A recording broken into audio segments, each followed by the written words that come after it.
It is therefore imperative for the member states at this esteemed council to seriously considering following the path. The path our country has taken to combat terrorism for the better of all humanity. We look forward to a fruitful debate and a productive conversation in this conference. We're sure that our voices will be heard by this select council. Let us work to be united. Let us work be united to be as nations and to make sure that humanity is preserved. Live long Egypt, long live humanity. Thank you. Thank you, Honorable Delegation of Egypt. Honorable Delegation of Ethiopia, you now have the floor for 2 minutes. Thank you, Honorable Chair. His Excellency President Al-Fatah Al-Sisi, Honorable Chair, Honorable Council.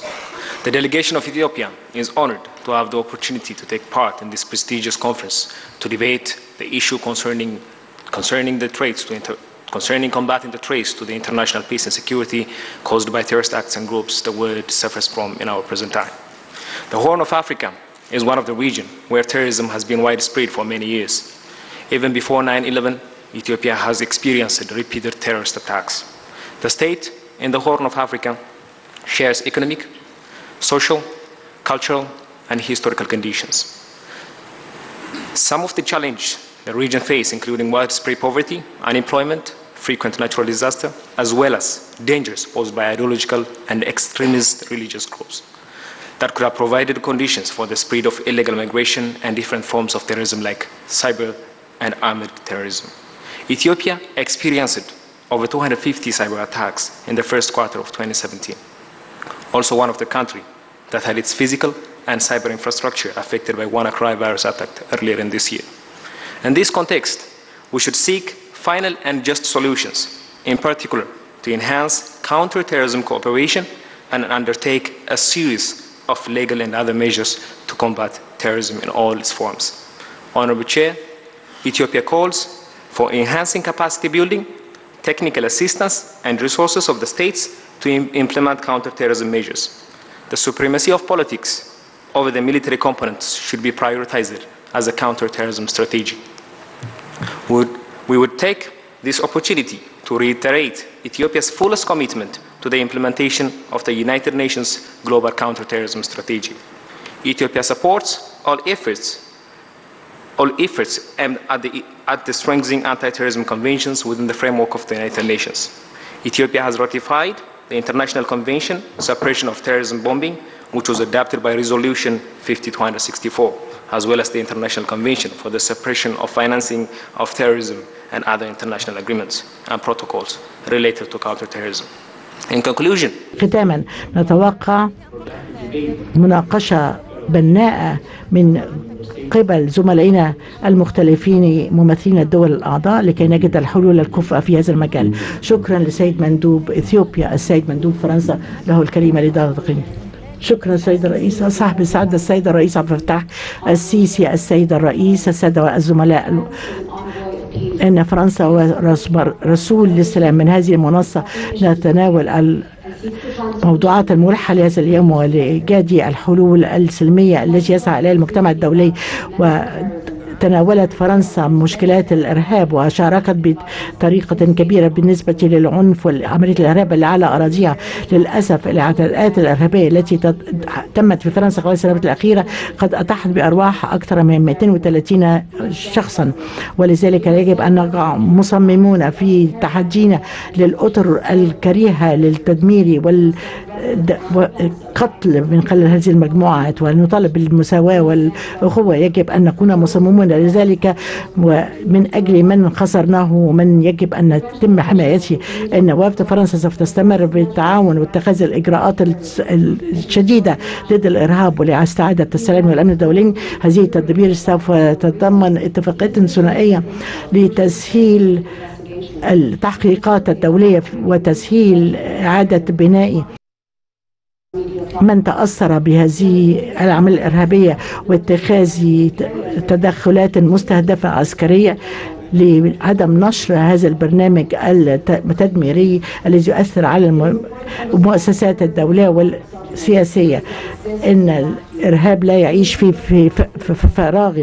علينا أن نتحدث عن ونتناول الديناميات الخاصة التي تعزز الأسر الخاصة بالإرهاب في هذا المجال. في المجتمع الدولي بطريقة ملحة يجب أن نعالج المشكلات الخاصة بالهجرة غير الشرعية والحرب السيبرية للتخلص من التأثير الشرس للمتطرفين وإيجاد سبل مختلفة لتقديم الدعم. وفد فرنسا متحمس لإيجاد تشريعات جديدة لتحسين القدرات للبلدان المختلفة المنظمة في هذا الضوء، فإن وفد فرنسا سوف ينشر رسالة السلام وإيجاد الحلول للمشكلات الأكثر إلحاحا لهذا اليوم، وأن نعزز مؤسسات الحرية والاستقلال. شكرا لوفد فرنسا. وأعطي الكلمة لإيطاليا. الكلمة لبدأ. شكرا سيد الرئيس. صاحب الفهم الرئيس عبد الفتاح السيسي، السيد الرئيس، أعضاء المجلس الموقر. أنا جمهورية كوريا كعضو دائم في مجلس الأمن في ضوء عدم الاستقرار السلمي بسبب التهديدات الإرهابية والتي ليست خاصة بأي دين أو ديانة أو جنسية، يطالب بمساعدة إنسانية عالمية فعالة بموجب ميثاق الأمم المتحدة فإن والقانون الدولي ودعم المجتمعات الدولية بصفة خاصة الاتحاد الأوروبي، فإن إسهام إيطاليا لهذا التهديد المشترك ذي أبعاد متعددة. ونطالب أن رد فعلنا يجب أن يكون شامل يتضمن الجوانب الاجتماعية والاقتصادية. وفد إيطاليا سوف يحدد مبادئه كما يلي. أولا، بالنسبة لإيماننا في المستقبل فإن المنع هو الأهم، ليس فقط المحاربة. حلول طويلة الأجل يجب أن تكون على أساس تفهم الأسباب الأساسية للإرهاب، وأيضا الآفاق الاقتصادية والسياسية والاقتصادية. ونركز أيضا على التنفيذ الكامل تنفيذ القرارات لوضع حد للموارد المالية للإرهاب من خلال احترام القرارات 299 و 355، وكل ذلك يشكل أمرا ضروريا. وأيضا عدم استخدام الإنترنت ووسائل الإعلام المختلفة الاجتماعية لتعزيز الإرهاب، ويجب تنفيذ القرار 2050. التعاون الدولي ومسؤولية منع العملية المتطرفة الإرهابية هي مسؤولية الدول الأعضاء بمساعدة الأمم المتحدة والمنظمات الإقليمية والدول الإقليمية. والنقطة الأهم هي الثقافية والتعليمية، وهي الأساس كطريقة أساسية لمنع التطرف الشرس والعنيف. ويكون هناك ضرورة لتعليم حديث ونظام حديث يتضمن القيم الأساسية من الأصول الأساسية للديمقراطية، سيادة القانون واحترام البشرية ومجتمع سلمي. شكرا للسيد الموقر ممثل اليابان وإيطاليا واليابان. أهلا كلمة. شكرا سيد الرئيس. أصحاب السعادة الرئيس عبد الفتاح السيسي، السيد الرئيس، السادة الوفود، اليوم مجلس الأمن أساسي ولا غنى عنه للحفاظ والنهوض بالسلام والأمن الدوليين. ومجلس الأمن يدعم من خلال النجاحات المختلفة بعد الوفاء ببعض الولايات، مما جعل من الإمكانية سيادة القانون والسلام والأمن في منطقتنا على المستوى العالمي. اليوم الإرهاب هو تهديد عالمي واضح، فهو تهديد هو ليس فقط في الاعتداءات وتكرارها. الإرهاب أصبح جزء من أعمالنا اليومية. الإرهاب هو على حساب المواطنين. لا يوجد منطقة واحدة ليست مهددة، ولذلك المجتمع الدولي بأكمله يجب أن يدرك أنه متعرض للإرهاب، ولا يوجد أي إقليم أو عرق أو جنس بمنع عن هذا التهديد، وأيضا جميع الجنسيات مهددة. علينا أن نعالج بطريقة ملحة هذه العملية الإرهابية وأبعادها والتعرف على جذورها. ووفد اليابان قد اتخذ العديد من التدابير لمحاربة هذه المسألة، ويستمر في وضع استراتيجيات والمشاريع من أجل معالجة هذه المشكلة والطبيعة المتطورة للإرهاب، أننا نستهدف حماية البنية الأساسية وتعزيز التعاون الدولي في هذا المجال، ونعمل من أجل مشاركة المجتمع المدني في هذا الشأن. في هذه الجبهة اليابان نجحت في هذا المجال، وكان نجاحها ليس كامل دون نجاح المجتمع الدولي بأكمله في محاربة هذه المسألة.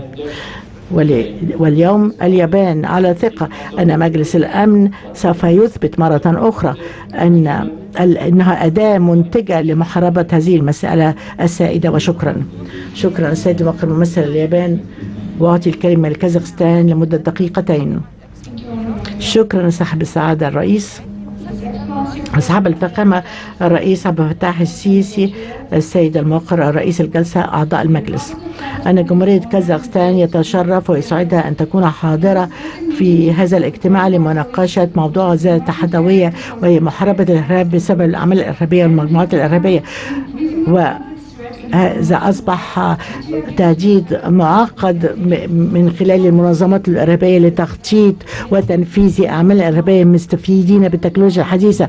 نجم ذلك عن الوفيات للأبرياء المدنيين في العالم لمحاربة الإرهاب والتطرف العنيف. فإن شعب كازاخستان يطالب بإقامة تآلف عالمية ضد الإرهاب تحت رعاية الأمم المتحدة. إننا على قناعة أن هذا الحرب المشترك سوف يسهم في الاستجابة للتحديات الأمنية التي منطقتنا تواجهها في الوقت الحالي. أيضا التحديات الأمنية تواجه العالم بأجمع. أن كازاخستان تؤمن أن الحاجز هو عدم الوعي الثقافي لإدراك ضرورة التعايش السلمي ما بين الأمم.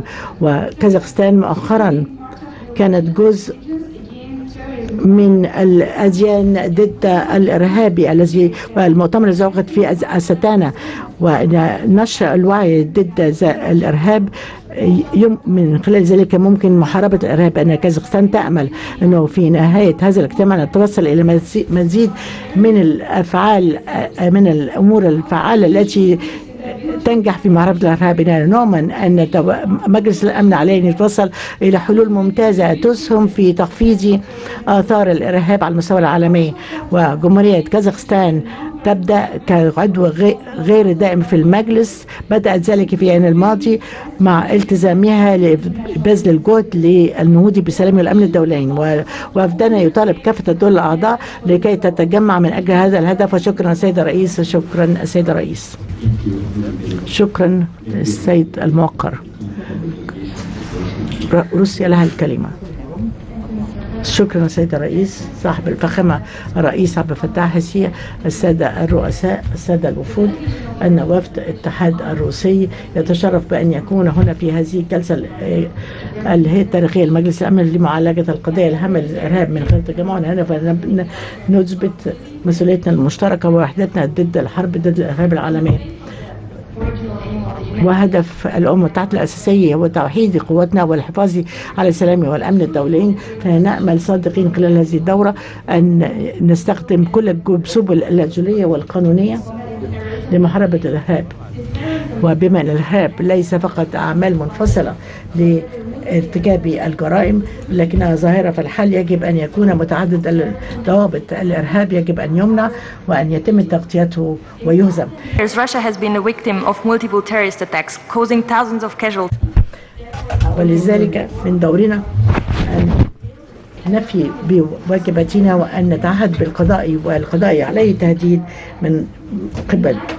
في ضوء ما حدث في 2017 فإن روسيا ترى أن محاربة الإرهاب ذي أولوية في سياساتها، وتؤمن أنهم الأهم لمعالجة التحديات بطريقة أكفأ من قبل الدول الأعضاء. إننا على قناعة أن مجلس الأمن سوف يوافق مع وفدنا كما ورد في قرارات الأمم المتحدة 1373 أن نمنع مزيدا من التوسع في الإرهاب، ولدينا أن نوقف هذا الانتشار ونوقف كل تواصلهم، وعلينا أن نرد بقوة للأعمال التي ارتكبت في أي محاولة لتمويل الإرهاب أو استخدام الإرهاب يجب أن يكون مدان. أن روسيا على استعداد للتعاون مع كافة الأطراف من أجل القضاء الإرهاب الدولي دون سياسة مزدوجة نود أن نذكر المجلس الموقر أننا لا نحتاج للقيام بحوار فقط، ولكن نتخذ خطوات وأن نضع سياسات مستدامة لمحاربة الإرهاب. وشكرا جزيلا. Thank you, Honorable Delegation of Russia. Honorable Council, Honorable guests, please refrain from side talk. شكرا سيد الرئيس. السيد مندوب السنغال لها الكلمة لمدة دقيقتين. شكرا سيد الرئيس. السيد الرئيس الفتاح السيسي، السادة الضيوف، السيد الرئيس، السادة الوفود، أولا إن وفد السنغال يود أن يشكركم على بدء هذا الحوار لمعالجة هذه المشكلة التي تعاني منها العالم. تدين السنغال كل الإرهاب في كافة أشكاله، ولا يمكن أن يكون مرتبطا بدين جديد أو حضارة. وخلال السنوات الإرهاب أصبح التحدي الأكبر للسلام والأمن والتنمية في إفريقيا. السنغال تؤيد الدور المركزي لمجلس الأمن للأمم المتحدة والنهوض بالتعاون الدولي محاربة الإرهاب في إطار الاستراتيجية العالمية الخاصة بالأمم المتحدة لمحاربة الإرهاب. والسنغال تقول أن المؤسسات الدولية وبصفة خاصة مجلس الأمن للحوكمة الأفضل، فإن السنغال تؤكد دلوقتي انت هتعجبي حبة العيال اللي قاعدين. طب دلوقتي هنجيبوا بقى بس لا كفايه يعني هنموت. اناف يعني، والناس كلها بتخرج اهو. اجتماع يعني فياسكو. فياسكو خالص يعني. لا خلاص، فينيتو فينيتو. خد من الانجليش. Priority must be given to tackling all threats to international peace and security through finding a fair solution to all conflicts around the world. Respect, dignity and humanity must be extended to all migrants, refugees and displaced persons all over the world. وكل الأفراد المختلف العالم. المجلس الكريم، العالم به العديد من المخاطر في الوقت الحالي. دعونا نتوحد أكثر من ذي قبل لتعزيز السلام ولتعزيز هذه الكلمات من خلال مشاعرنا قلبا وقالبا، وأن نحقق تقدما ورفاهية في السلام والمساواة والأمن العدل وعندما أن يكون لدينا الأمل بإخلاص لتحقيق ذلك ليس هناك أي معوق يمنعنا من ذلك. أشكركم شكرا جزيلا. شكرا جزيلا الوفد من السنغال. الآن وفد السويد، لديكم دقيقتين. صاحب المعالي، صاحب الفخامة الرئيس عبد الفتاح السيسي، الضيوف الكرام والوفود الكرام، من كل الجهود والمحاولات والمناقشات التي تهدف إلى القضاء على الإرهاب، إن وفد السويد يؤكد عمله بجد وإصرار على مكافحة الإرهاب. الإرهاب الدولي من أهم التهديدات التي يواجهها الأمن والسلام، وإن من المهم أن يعمل مجلس الأمن على القضاء على هذا الإرهاب. في الوقت الحالي تأثير الإرهاب واضح للجميع ونرى مدى تأثيره على حياتنا اليومية. نحن كدول أعضاء يجب أن نتوحد لحماية هؤلاء من يعيشون على هذا الكوكب. إن محاربة الإرهاب تحتاج إلى استجابة منسقة فيما بيننا وتمويلا موحد لتحقيق هذا الهدف، ومن مسؤولياتنا أن نعمل بجد لتوفير ما يتطلبه الأمر لتحقيق هذا الهدف. نحتاج إلى شراكة على الصعيد الدولي وجهود دولية، ونحتاج أيضا إلى الاعتراف بحقوق الضحايا من جراء هذه الظاهرة، والحفاظ على القيم الأساسية التي يحميها القانون الدولي. وأيضا نحن لدينا استراتيجية وطنية في السويد لمحاربة الإرهاب، ونسعى لتحقيق تقدم عبر الأمم المتحدة لإنفاذ هذه الاستراتيجية إن مملكة السويد كعضو في المجلس الأمن تعترف بمسؤولياتها لضمان الأمن والسلام. وقبل ختام كلمتي أود أن أقدم تعازينا لضحايا الإرهاب وأسرهم، والسويد تتعهد بمحاربة الإرهاب وتقديم ما يلزم لتحقيق هذا الهدف. وختاما نكرر كلمات رئيس الوزراء رسالته الواضحة بأننا نقول للإرهابيين لا يمكنكم أن تتحكموا في حياتنا ولن تفوزوا أبدا وتحققوا هذا الهدف. شكرا جزيلا وفد السويد. الآن ننقل الكلمة إلى وفد أوكرانيا. His Excellency President عبد الفتاح السيسي، صاحب الفخامة الرئيس عبد الفتاح السيسي، الضيوف الكرام والوفود الكرام بالمجلس، إنه لشرف لنا أن نكون حاضرين في هذا الاجتماع لمناقشة قضية في غاية الأهمية، محاربة الإرهاب والمجموعات الإرهابية التي تسعى إلى تحقيق أهداف سياسية. إن المجتمع الدولي يحارب منهج أيديولوجية الإرهاب، ولا يمكن أن نتيح الفرصة لهذه الأيديولوجية أن تتشعب في مجتمعاتنا. وبالرغم من المعاناة التي تواجهها أوكرانيا ومجتمعها، فإننا من خلال المجتمع ومن خلال كافة الأطراف نسعى لتحقيق السلام، ونتواصل لأن نضع هذا الهدف على قمة الأولويات في علاقاتنا الدولية.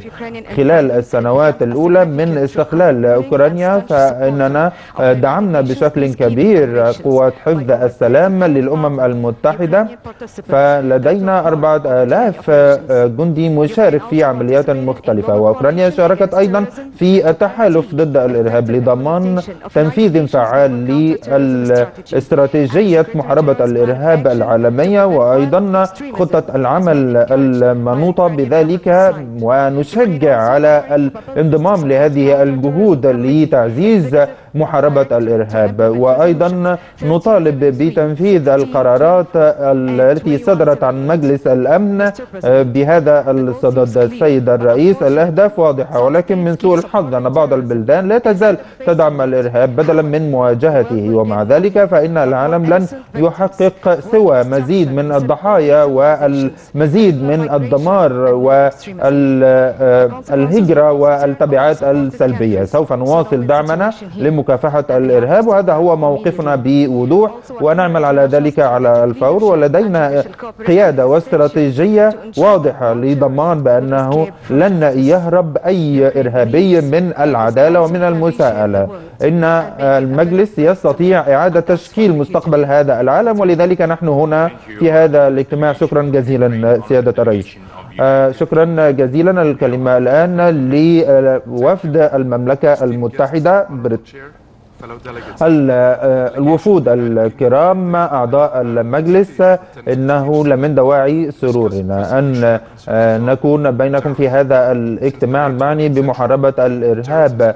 فإن الإرهاب قد ظهر مؤخرا كتحد أساسي للسلام والأمن الدوليين، وله تأثير وتبعات كبيرة. خلال العقد الماضي المجموعات الإرهابية استخدمت الدين والعنف لنشر أيديولوجياتها ولزعزعة استقرار البلدان والأقاليم، وقد تسببوا في عدد كبير من الضحايا من مختلف أنحاء العالم. ولذلك فإن هناك ضرورة لمواجهة الإرهاب ولمواجهة النزاعات القائمة. وإن الأمم المتحدة خصصت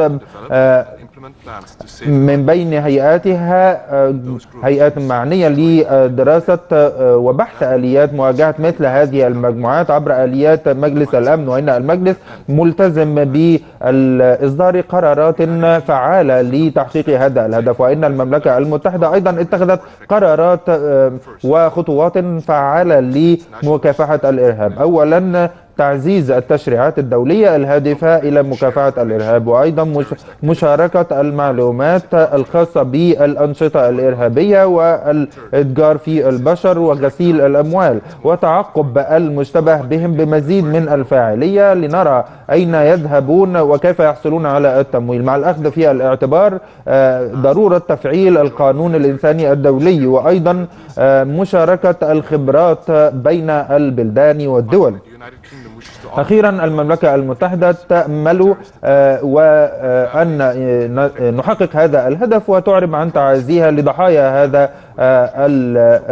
هذه الظاهرة والأفعال الإرهابية التي لا تزال تهدد الأمن والسلام الدوليين، ونحن لدينا هدف أساسي مشترك بيننا اليوم وهو القضاء على هذا الإرهاب. شكرا جزيلا وفد المملكة المتحدة. والآن الكلمة لوفد الولايات المتحدة الأمريكية. شكرا سيادة الرئيس، فخامة الرئيس الرئيس عبد الفتاح السيسي، الوفود الكرام، منذ أحداث 11 من سبتمبر فإن الولايات المتحدة عانت كثيرا من هذا الشر، شر الإرهاب، ونحن نقول بأن الإرهاب لديه حوافز سياسية وأهداف محددة من مجموعات لديها أهداف خاصة بها. إن الولايات المتحدة شاركت في إقرار العديد من قرارات مجلس الأمن لمواجهة هذه الظاهرة عقب أحداث 11 من سبتمبر، وأيضا وشن مبادرة لمواجهة هذا الإرهاب أمر ضروري، وهناك جهود مبذولة على الصعيد الدولي من خلال الولايات المتحدة لمواجهة الإرهاب ولحماية شعبنا وشعوب العالم. الولايات المتحدة تود أن تؤكد على أهمية التعاون الدولي بين كافة البلدان لحل هذه المشكلة التي تؤثر علينا جميعا.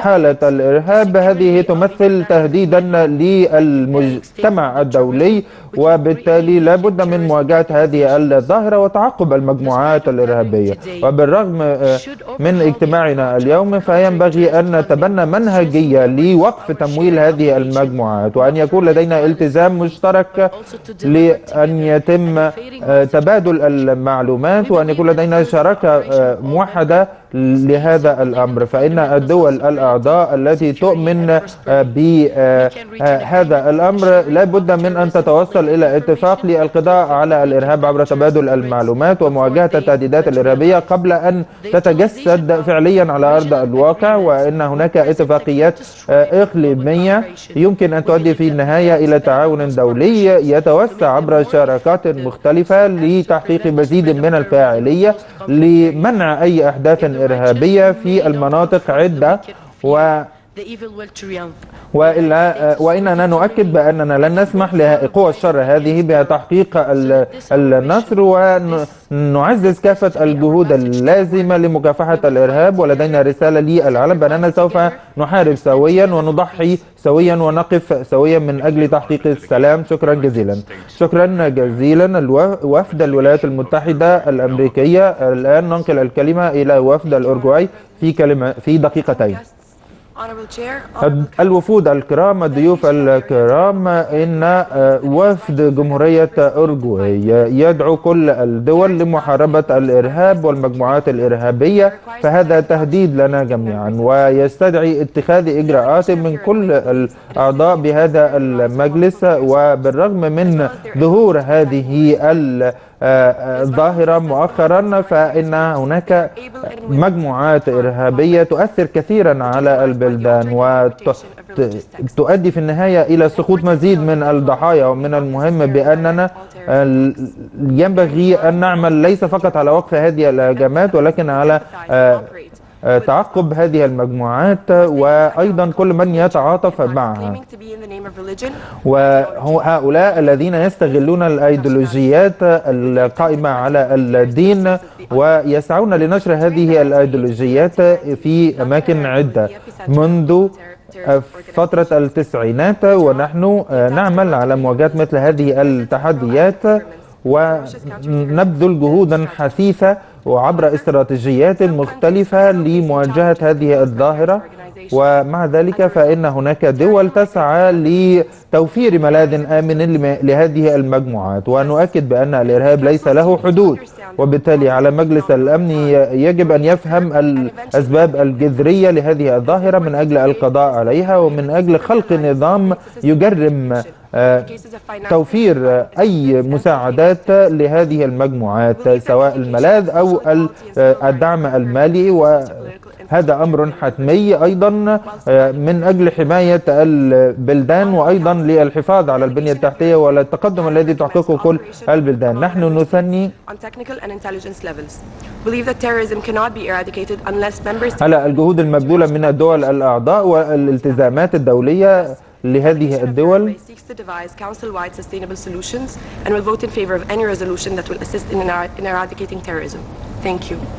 شكرا جزيلا. شكرا جزيلا. وفد أورجواي. الآن الكلمة لوفد ألمانيا. شكرا جزيلا. الوفود الكرام، المجلس الكريم، إن الإرهاب هو القضية الأولى على مستوى العالم. المنظمات الإرهابية مثل داعش قد تطورت وقامت بشن هجمات عبر الحدود في أماكن عدة في مختلف أنحاء العالم. إن هذا التهديد، تهديد الإرهاب، وصل إلى مناطق عدة في أنحاء مختلفة لإلزام العالم ككل لأن يقف موحدا لمواجهة مثل هذا التطرف ولهؤلاء الأفراد الذين يهددون الرجال والنساء والأطفال في مختلف أنحاء العالم. على المستوى الوطني، الدول الأعضاء يجب أن تقوم بإقرار القوانين والقرارات المعنية بذلك، وأيضا قرارات مجلس الأمن. بهذا الصدد، على المستوى الإقليمي، الدول الأعضاء يجب أن تفتح حوار يهدف في النهاية إلى الوصول إلى استجابة عالمية لتهديد الإرهاب عبر الحدود ومواجهة الإتجار في البشر، وأيضا منع انتشار أسلحة الدمار الشامل. إن وفد ألمانيا يؤكد مرارا وتكرارا على ضرورة إقرار خطط عمل الأمين العام لمنع التطرف والإرهاب، وأيضا استراتيجية مكافحة الإرهاب للأمم المتحدة. وألمانيا ملتزمة بالتنفيذ الكامل لقرارات مجلس الأمن، من بينها القرار 2011 و 2053. وألمانيا أيضا تتمنى أن تقوم البلدان باتخاذ استراتيجية الأمم المتحدة كمنهج لمواجهة هذه الظاهرة وخلال محاربتنا للإرهاب والتطرف. وإن ألمانيا ملتزمة تماما بالقيام بواجباتها، ونحن أؤكد أننا أقوى من الإرهاب. شكرا جزيلا. الآن الكلمة لوفد المملكة العربية السعودية. شكرا جزيلا. سيادة الرئيس، الضيوف المجلس الكرام، أعضاء الوفود بالمجلس، إن المملكة العربية السعودية تريد أن تعرب عن اهتمامها ولعبها دور رئيسي في مكافحة الإرهاب. فإن الحفاظ على الأمن والسلام في هذه المناطق أمر أساسي، وربما هناك فرصة أمام العالم للحفاظ على السلام والأمن من خلال تعاوننا ومن خلال حربنا بشكل جماعي ضد الإرهاب. هناك حاجة لجهود عالمية للقضاء على القوى الراديكالية ووقف نزيف الدماء، التعاون بين البلدان، وأيضا التخلي عن البراغماتية السياسية،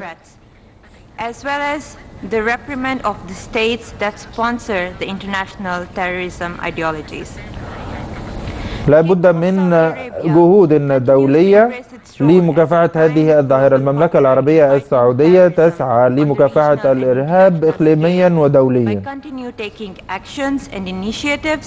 من خلال اتخاذ إجراءات ومبادرات ومواقف حاسمة ضد الإرهاب وتبني منهجية واضحة لمكافحة الإرهاب. نحن عازمون على اتخاذ إجراءات عسكرية ضد القوى الراديكالية لردعها ومنع من تحقيق أي مكاسب ومنع تمويل هذه المجموعات الإرهابية. نحن أيضا عازمون على تنسيق الجهود اللازمة للقضاء على الإرهاب من خلال مكافحة الأيديولوجيات الإرهابية في جذورها، وأيضا تعزيز القوى المعتدلة والمؤسسات المعتدلة في مختلف أنحاء العالم.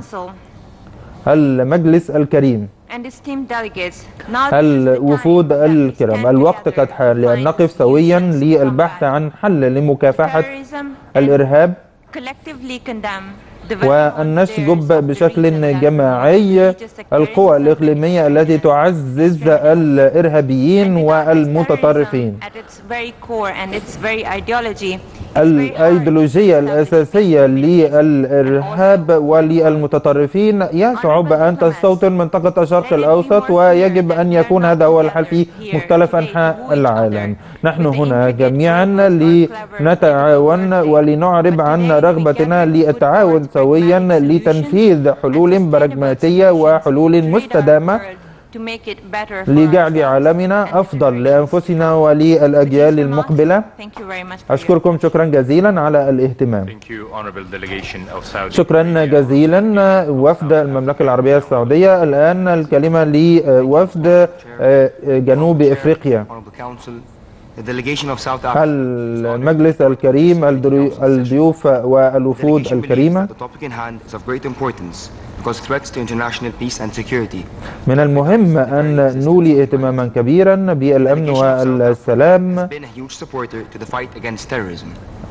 في مختلف أنحاء العالم، وإننا نؤكد بأننا قمنا بواجبنا لمحاربة الإرهاب ولتعزيز الأمن والسلام الدوليين. نحن قمنا ماليا بدعم برامج لوقف النزاعات في أماكن عدة، وإن أيضا جنوب إفريقيا قامت بجهود حثيثة في الإطار الاتحاد الإفريقي والبعثات حفظ السلام، ومع ذلك فإن هذه الظاهرة تتنامى، وبالتالي فإن مجلس الأمن هو الضامن الأساسي للحفاظ على الأمن والسلام الدوليين. وبالتالي فنحن كوفد لجنوب إفريقيا نؤمن بأن هذه الجلسة سوف تصل إلى حل فني لتحقيق السلام والأمن الدوليين، أن هناك حاجة لمكافحة الإرهاب على المستوى الدولي، وأن نرصد الدوافع الأساسية وراء هذا الإرهاب والقيام بذلك. لا بد من التعاون بين مختلف المنظمات الدولية والمحلية والوطنية والإقليمية. هناك حاجة أيضا لتلبية الاحتياجات الاقتصادية التي تكافح الإرهاب، وأن نواصل تعزيز هذا التعاون. وإن وفد جنوب أفريقيا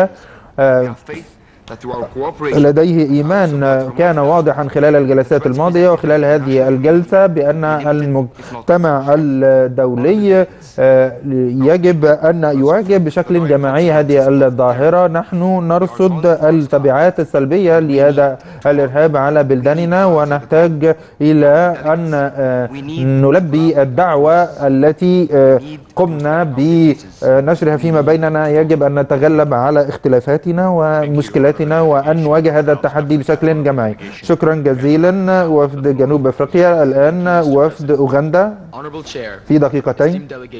الضيوف والوفود الكرام، إن وفد أوغندا يتشرف بالمشاركة في هذه الجلسة لمجلس الأمن لمناقشة قضية لها أهمية كبيرة في منطقة الشرق الأوسط، هذا التهديد العالمي للإرهاب. وإن أوغندا كافحت كثيرا من أجل تحقيق الأمن والسلام، وتأمل لأن ترى تحقيق هدف القضاء على الإرهاب. فهناك الكثير من الجرائم التي ارتكبها هؤلاء الإرهابيون في إفريقيا، من بينها خطف الأطفال وقتل الأبرياء ومنع هذه الشعوب من التحلي بمستقبل باهر. مجموعة الشباب في الصومال ارتكبت العديد من الجرائم ضد الأبرياء، ورصدنا الكثير من هذه الجرائم، وكان لدينا عزم لأن نسعى لوقف هذه الجرائم ومحاربة مثل هذه المجموعات. وبالتالي ليس لدى بلد وحيد القدرة على وقف هذه الظاهرة والتغلب عليها، وبالتالي هناك حاجة للمجتمع الدولي أن يواجه هذه الظاهرة بشكل جماعي.